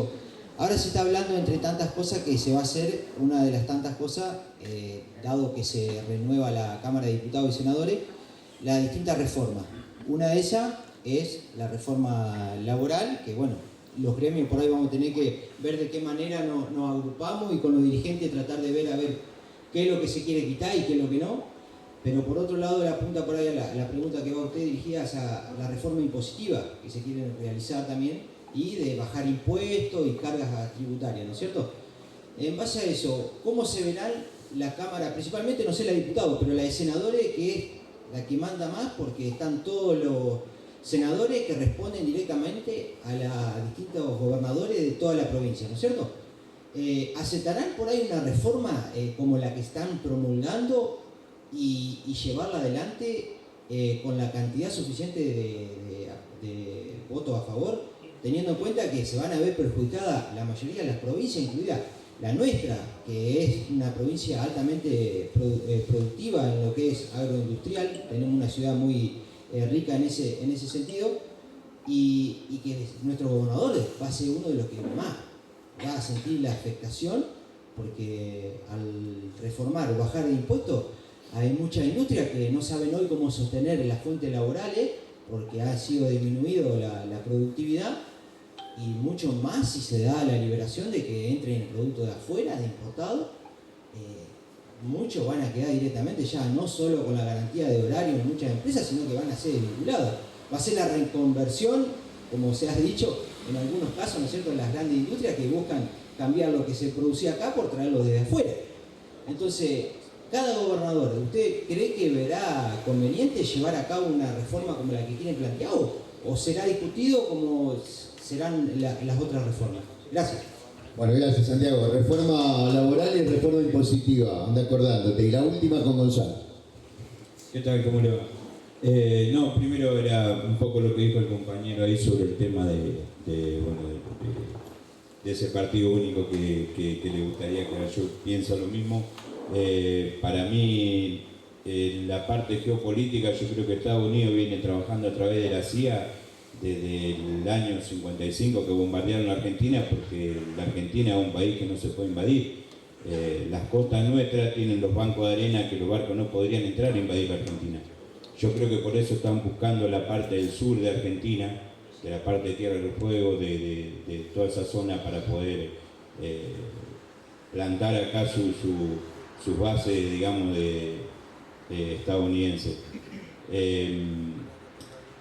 Yo también creo que estoy muy de acuerdo por compañeros, justamente antes estábamos hablando con el compañero Carlos Quintero acá, que es peronista, y yo creo también que él es muy creyente de la política de Perón, y que Perón cometió un gran error al no juzgar a esa gente que hizo que bombardeen la Argentina, porque era una Argentina en crecimiento, que donde el Estado tenía coparticipación con las empresas privadas y que Argentina podía desarrollarse como quería Perón, pero bueno, no se pudo por un montón, pero esa parte geopolítica yo digo que la CIA sigue trabajando hace muchísimos años acá en la Argentina y ahora, bueno, vos me planteaste eso de que nos están cobrando capaz que esa bajada de línea. Y hace 50 años que China viene haciendo lo mismo que la parte comunista, pero en otro sentido, porque China tenía una mano de obra barata, pero ¿qué hizo China? Ocupó grandes empresas del mundo, iban a fabricar a China porque la mano de obra era más barata. Entonces, ¿qué hizo China? Tomó todo lo mejor de todas esas empresas del mundo y lo hizo propio. Entonces hoy por eso es un país, yo creo que es mucho más pujante y con mucha mejor economía y tecnología y todo lo demás. Más allá de que China, nosotros, para poder sembrar en Argentina, hoy China es dueña de las mayores empresas del agro. Lo que necesita Argentina para sembrar, China es una de las mayores corporaciones que tiene acciones en todas las empresas que le venden grano, fertilizantes y un montón de cosas para poder sembrar en la Argentina. Y el trato es que lo que se produzca en la Argentina se lo venden a China. Por eso, digamos, es una que sería un grave error que nosotros no podamos seguir comercializando con China, porque no tendría esto un futuro. Pero bueno, un poco me sacaste la duda con la pregunta que había hecho el compañero. Bueno, muchas gracias Gonzalo. Cerramos entonces con estas dos últimas respuestas. Gonzalo Boidi, representante del gremio de los camioneros aquí en la ciudad de Rafaela. Cierra Juan con estas dos respuestas finales. Voy a empezar por la última, la otra la tengo en la cabeza, no me la voy a olvidar. Primero voy a decir algo medio conspiranoico, pero el Paraná hace rato que lo maneja por sí mismo o por terceros Estados Unidos, y a mí no me extrañaría que si el día de mañana Estados Unidos con China se pone un poco más picante, se quede trabado un barco en el medio del canal del Paraná y no puedan salir los granos. Y ahí te quiero ver, Argentina. Porque en un tiempo lo sacan, pero acuérdense en el canal de Suez cuánto tardaron, que estaba al ladito de Europa, cuánto tardarían acá en sacar ese barco, ¿no? Y que no le podamos mandar granos a China. Digo, eso no me extrañaría que pasara si en algún momento se pica la cosa entre Estados Unidos y China, cosa que es bastante probable. Segundo, que incluso se podría detonar porque Estados Unidos invada a Venezuela, que también complicaría su relación con Brasil, ¿no? Pero respecto de lo que vos decías de toda esta especulación de lo de la CIA, el 55 y demás, en algún momento se dieron cuenta de que no era necesario invadirnos. Porque con los muchachos estos que están ganando la guerra civil y que son un ejército de ocupación de argentinos de la Argentina, pero para afuera, la tenían controlada. Y eso incluye una parte importante de la clase política. De la clase política por adopción, que lo adoptó porque era lo menos riesgoso para sus carreras o sus vidas, o de la parte política porque estaban ya convencidos y formaban parte de esa aristocracia del sur desde el punto de vista de la guerra civil argentina. Así que lamentablemente en algún momento se dieron cuenta que no era necesario invadirnos y que estaban sus intereses bien respaldados por gente que acá estaba permanentemente generándonos esa deuda externa y esa fuga de capitales, que es mentira, que tiene que ver con el cuello de botella del desarrollo que hace que necesites dólares para invertir. Eso es una mentira instalada.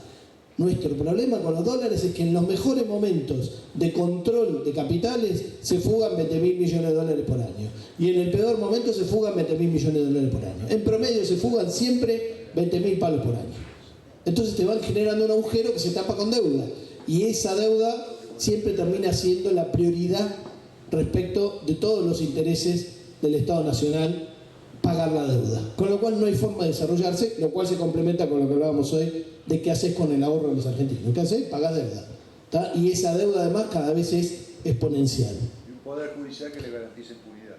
El Poder Judicial claramente juega en favor de estos desde hace muchísimo tiempo, con algunas islitas temporales, pero ha sido ahí sí entrenado en Estados Unidos, también en Brasil y en muchos países latinoamericanos, con algo sistemático que empezó a fines de los 90, cuando se dieron cuenta que la etapa de crecimiento de Estados Unidos y la unipolaridad venía para atrás, y empezaron a, en vez de formar solamente políticos, también jueces, y a empujarle sus carreras, digamos, ¿no? Pero yendo a lo que decía acá el compañero respecto de las reformas y qué harían los gobernadores, recuerdo lo que dije respecto de los gobernadores que están convencidos, y digo, el gobernador, vos dijiste, el gobernador es el primero que la va a pasar mal cuando hagan una reforma impositiva, por ejemplo, que bajen los impuestos. El gobernador no, los santafesinos. El gobernador va a estar complicado para el presupuesto y demás, pero no creo que no le alcance para fin de mes. Digo, este y todos los demás gobernadores, ¿no? Entonces, la reforma previsional, la reforma tributaria y otras reformas que quiere hacer este gobierno tienen que ver con una supuesta forma de atraer los capitales de las inversiones para que el día de mañana seamos desarrollados y derrame, bla, bla, bla. Me suena a los 90. Las privatizaciones y todas las reformas que se hicieron en los 90 era para que viniera la lluvia de capitales. Me suena al macrismo, los brotes verdes y la lluvia de inversiones que no vino. ¿Por qué? Porque las empresas necesitan invertir en un país que sea social, política y económicamente viable. Y la Argentina extractiva ya saben que no lo es. Entonces, en todo caso, vendrán algunos que repagarán sus inversiones, que además lo de inversiones es entre comillas, porque en realidad traen máquinas de ellos usadas, que el gobierno ya habilitó a que las traigan, mano de obra de ellos, y el gobierno les hace la infraestructura para sacar por una autopista todo lo que tienen que sacar, o por un ducto, y por eso no ponen el ducto que vaya a Bahía Blanca, no vaya a ser que algún día estos argentinos lo conviertan en algo de valor en el polo petroquímico, ¿no? Hay que sacarlo lejos de ahí. Esa es la puja, no es que es un problema con Kicillof. No voy a sacar el gas por un lugar que mañana pueden estar haciendo fertilizantes o usándolo para el desarrollo de la industria local.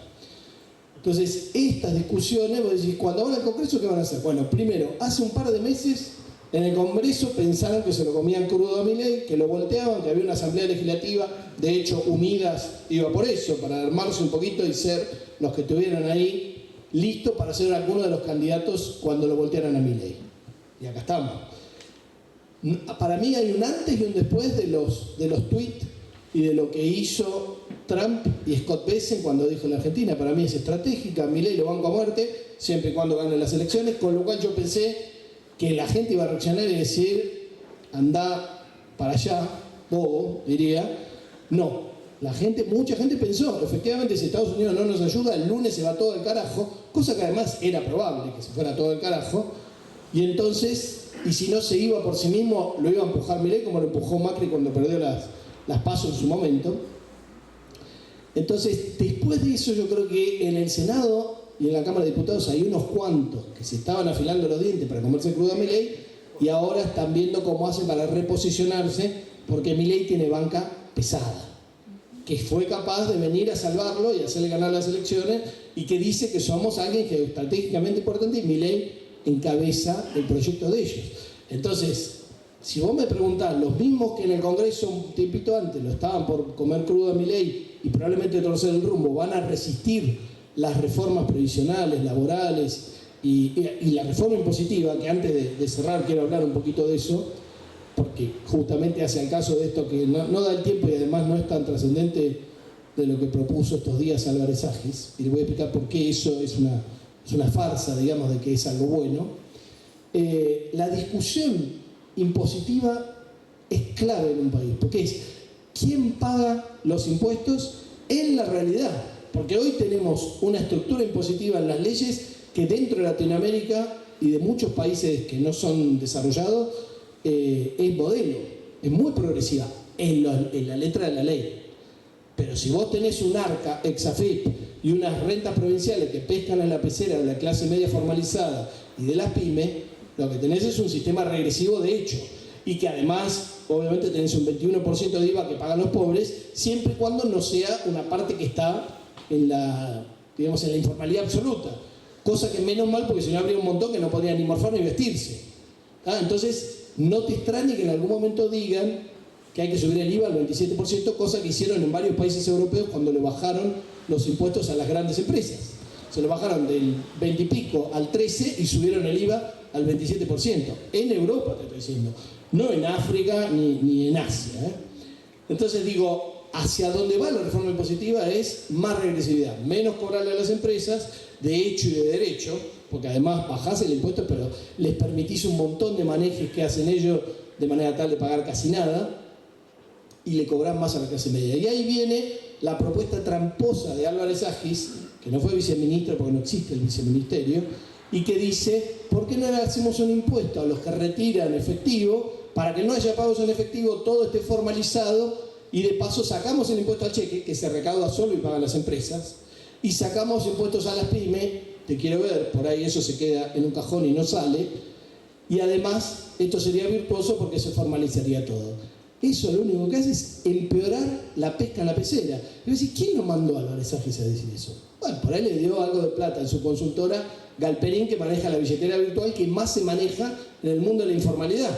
Porque cualquier mantero, cualquier puestero de una esquina te acepta una transferencia. No necesariamente un pago por QR, pero sí una transferencia que aparentemente Mercado Pago no le rinde cuentas a nadie. Porque todo lo que tiene Mercado Pago está en la nube. ¿Qué van a ir los de Arca algún día revolucionario a romperle la computadora? Está allá. Lo tienen, Sam Altman, el dueño de Amazon, lo tienen en la nube y lo tienen bien guardadito para que nadie vaya a mirar. O para que ellos miren, digamos, porque el Big Data sí lo tienen. Entonces digo, la discusión impositiva es clave. Y si nos comemos la curva de pensar que Álvarez Agis está jugando para nosotros, estamos cagados. Álvarez Agis está jugando para sus sponsors que le ponen plata todos los días en su consultorio que se llama P por Q, precio por cantidad, que es facturación en la Facultad Económica. Más clarito que eso, echarle agua. Entonces digo, cuidado también con los que dicen yo soy de este lado y vamos a ir para allá y hay que liquidar toda la informalidad en la Argentina, que es lo que está salvando un montón de gente de que esté peor que lo que está hoy y que le está permitiendo consumir a pesar de que su poder adquisitivo se hizo pelota, o laburar.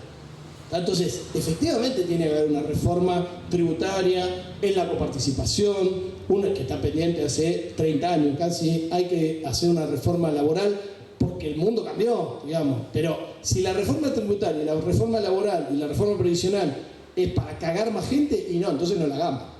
Si me preguntás, los gobernadores se van a poner las pilas y van a confrontar con Milei y por ende con el tío Sam y con las multinacionales que supuestamente van a traer la lluvia de inversiones, y lo veo complicado. Obviamente si hay presión social, probablemente lo hagan. Siempre están haciendo equilibrio entre me prende fuego o quedo bien con los factores de poder.